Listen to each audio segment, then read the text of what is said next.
Marami nga nagtatanong sa akin, mga nagko-comment, at yung iba nga ay nagme-message pa kung saan daw ba itong beach resort sa Quezon na may clear kayak. Kaya eto na, let's go, puntahan na natin.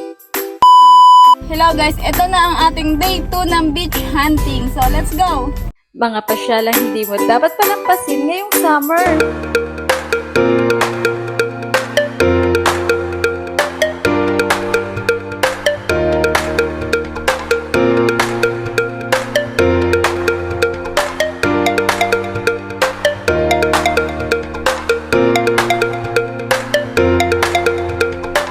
Handa ka na ba? Let's go! 5 days, 5 places, and 5 vlogs. At eto ang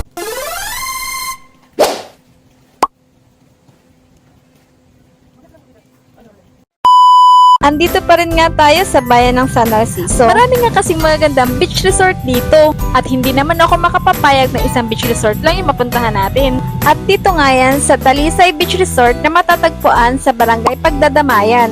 10 pesos nga lang pala ang entrance fee dito pag day tour at 50 pesos naman pag overnight. Pero mo yun, sa halagang 10 piso makakapag-swimming ka na sa napakaganda nilang beach resort. Unang tingin ko pa nga lang ay nagustuhan ko na kaagad dito. Mura nga lang din ang kanilang tent pitching, 100 pesos lang. Marami din sila dito mga kubo at cottages. For only 600 pesos, good for 10 to 15 packs. At 1.5 naman doon sa malaki nilang kubo, 20 to 30 packs. Habang pababa nga ako ay nakikita ko kung gaano kalinaw yung tubig. Bago nga ako magbayad ay sinabi ko muna kina ate kung pwedeng bumaba at tingnan ko muna. Gusto ko kasi muna makita yung lugar kung safe ba na magpalipas ako ng gabi dito. Marami nga nagsasabi na ang layas ko daw. Ay hindi po. Ang layas po kasi ay umaalis nang walang paalam. Ako po ay gumagala. At ang gala naman po ay umaalis nang may paggalang. Diba? Magkaiba po yun.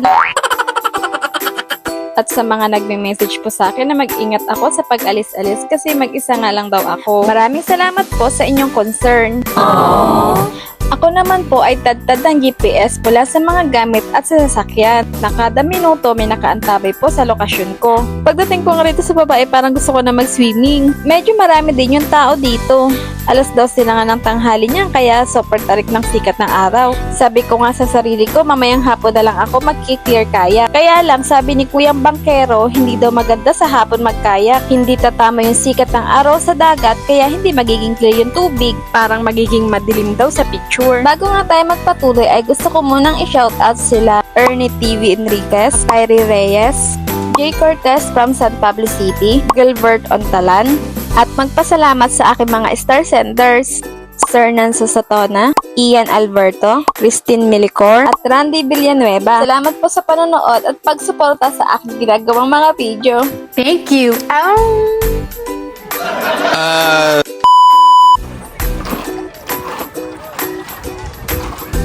Hindi naman tubig.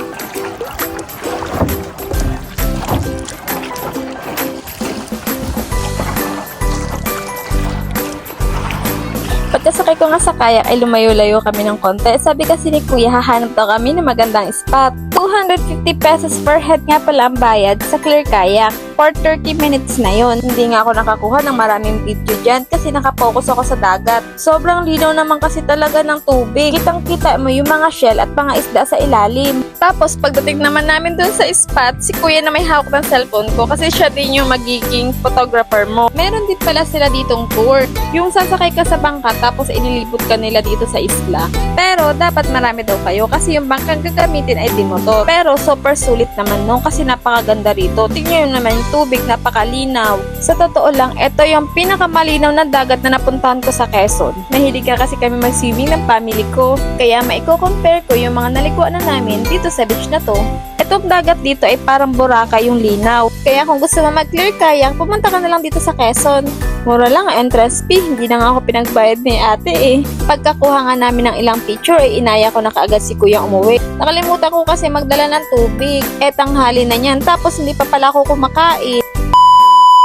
Pagbalik nga namin, isakto nakakita ako ng pakwa. Kaya pakwa na lang muna yung kakainin ko for today. Pagkakita nga sa akin ni ate na nasa counter, nilapitan niya ako. Sabi niya sa akin, ma'am, baka hindi ka namin payagang mag-overnight dito. Sabi ko, bakit po? Ang sabi niya, kasi ma'am, wala po kayong makakasama na mag-overnight. Delikado po para sa inyo na mag-isa lang kayo dito. Siyempre, medyo nasad ako kasi expected ko na dito ako mag-overnight. Tsaka nagustuhan ko talaga yung place, napakaganda tsaka tahimik. At para nga sa kapakanan ko, nag-isip na kaagad ako ng pack-up plan. Habang kumakain nga ako ng pakwan kanina ay nagsisearch na ako kung saan ako pwedeng matulog at magpalipas ng gabi. Pero wala akong makita kaya nag-decide na lang ako na pumunta ng Gumaca. Mula sa Narciso papuntang Gumaca siguro mga 2 hours din yung biyahe ko. Alas 4 na nga ng hapon niya kaya kinakabahan ako. Baka kasi abutin ako ng dilim sa daan na wala akong matulugan. At ayun nga, pagdating ko ng Gumaca ay wala nga ako nahanap na tulugan. Hello guys, hindi ako nakapag-overnight doon sa last na beach na napuntahan ko kasi wala daw tao, delikado kung mag-isa lang ako doon. Kaya nagbiyahe na lang ako dito sa Gumaca, sa McDonald's. Nag-order ako ng food ko yan. Dito na ako kakain. Kasi after kong kumain, matutulog na rin muna ako dito. Papahinga muna ako, babiyahe na lang ako pag nagising na ako. Kaya, day 2 pa rin tayo. Day 3, hindi ko alam kung saan tayo mapupunta. Bye-bye! At salamat nga pala sa guard ng McDonald's. Napakabait ni kuya kasi pinayagan niya ako mag-park dito magdamag. At dito na ako natulog at nagpalipas ng gabi. Hindi ko talaga inaasahan itong pangyayaring ito. Kaya wala na ibang choice kundi sasakyan na lang ako matulog. Hello guys, kagigising ko lang. Oras ay 5 AM. Medyo madilim-dilim pa sa labas. Tara na, maghahanap na tayo ng beach na pwede tayong mag-stay. Bye-bye! May nakita tayong beach resort dito na medyo malapit lang. Tignan natin kung makakapag-stay tayo dito. Hello guys, good morning. Ito na ang day 3 ng ating beach hunting. So let's go! Kung hindi ka pa nakasubscribe sa aking YouTube channel, please subscribe and hit the notification bell para updated ka sa aking mga next video. Bye-bye!